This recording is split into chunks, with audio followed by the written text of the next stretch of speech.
Hello, hello, hello. It's Dolly. Welcome to my channel, Scrappin' on the Go.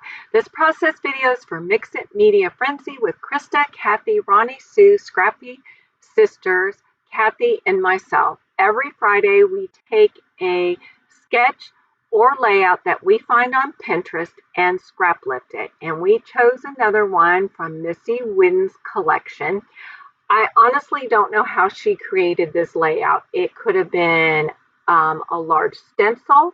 It could have been strips of paper that she cut out and laid it out and then put white gesso and then ink on top of that. And it looks like it could have been shimmer inks, or it could have been watercolor paint inks, or it could have been just acrylic paints. I'm not really sure. I found this heart stencil in my collection that kind of mimicked that same design. So I was so excited when I found that stencil. I have my photograph.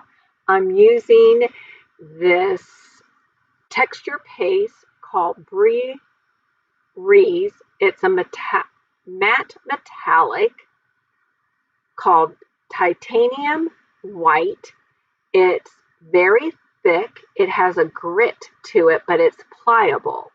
I chose this because I really wanted the texture of the mixed media to show through the stencil. I didn't want it to be flat, is what I'm trying to explain, against that 12 by 12 background paper, which came from Vicki Boutin's mixed media paper pad that she released in 2019 along with her Wildflower and Honey collection. I selected another stencil, as you can tell, of butterflies, and it just went with the mood and feel of this layout. So I am going to use that same texture paste and put 2 butterflies on my background paper. Now, you could go several directions after you let that paste dry. I could have applied different colors of watercolor paint. I could have applied different just watered down ink or shimmer paints or acrylic paints. But I decided that I really wanted to just leave it white and add some splatters. So you just saw me add splatters, which is Nuva Mica Mist in, I can't read the color, but it's a pink color. Then I'm going to double matte my photograph, and as you can tell, it was like a purple background. I'm trimming it right now. And then I'm going to add blue behind that, and I kind of paper pierce my blue together because it wasn't quite thick enough. I thought I wanted to double matte with black, but I didn't want it to be too dark. I wanted it to be a fun spring, summer-like layout. I still want to double matte this photograph, so I'm going to use this blue sheet of paper and that little strip that you see over to the left. I'm going to paper pierce it together in the back, and you don't even know when you see this layout in person and up close that I paper pierced those 2 pieces together to have a double matted photograph. All right, those flower embellishments that you see, I've got the one right on the heart and then the other one's over to the left. I picked those up at Hobby Lobby's about a year ago.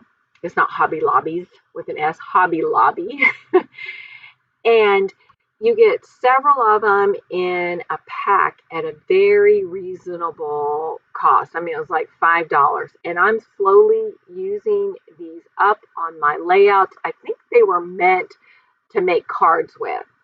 All right, so now you can see that I am taking my wet adhesive Scotch quick dry glue, and my bottle, it's running out. I need to refill it, so that's why you see me really squeezing it out. And I adhere that, and then I got out these stickers. Again, are from Vicki Boutin, and I think that's from, what is that, collection called Feel Good. What is it? It was good something. Anyway, as you can tell, I only have a few pieces left, and my title is going to Be Good Girls.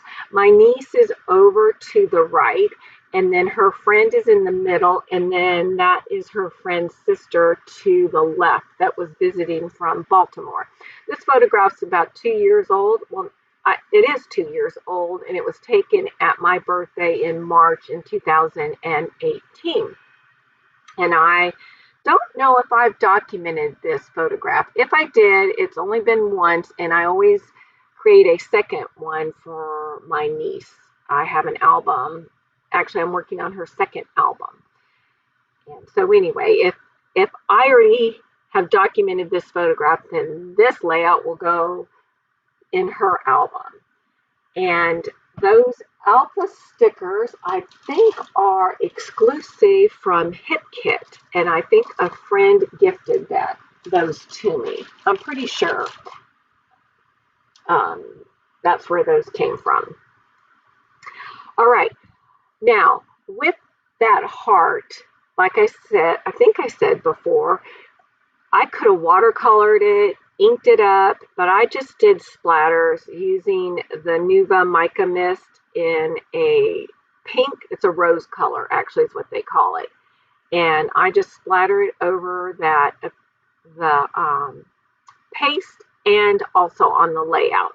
All right, so I have a flower in the upper right-hand corner of the photograph. I'm doing the 3 clusters, and I'm doing the C shape. So I have another flower to the left below my title, and then over to the right-hand corner.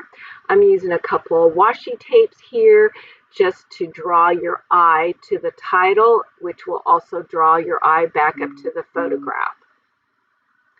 And I'm just putting my washi tape away, and this layout is complete. Very clean, elegant, and simple. Again, I've said this before in my videos. You don't have to get all fancy, get all the supplies to do mixed media. Get a generic type stencil that you can use over and over, some modeling paste, and some ink splatters or mist. And that's all you have to use to get started. And then I would recommend buying the Vicki Boutin Mixed Media Pad, and your background is set for you. All right, the close-ups are coming up. Be sure to check out the ladies. Their links are listed below in the description box. Give us a thumbs up and keep coming back. We'll see you next time. Bye.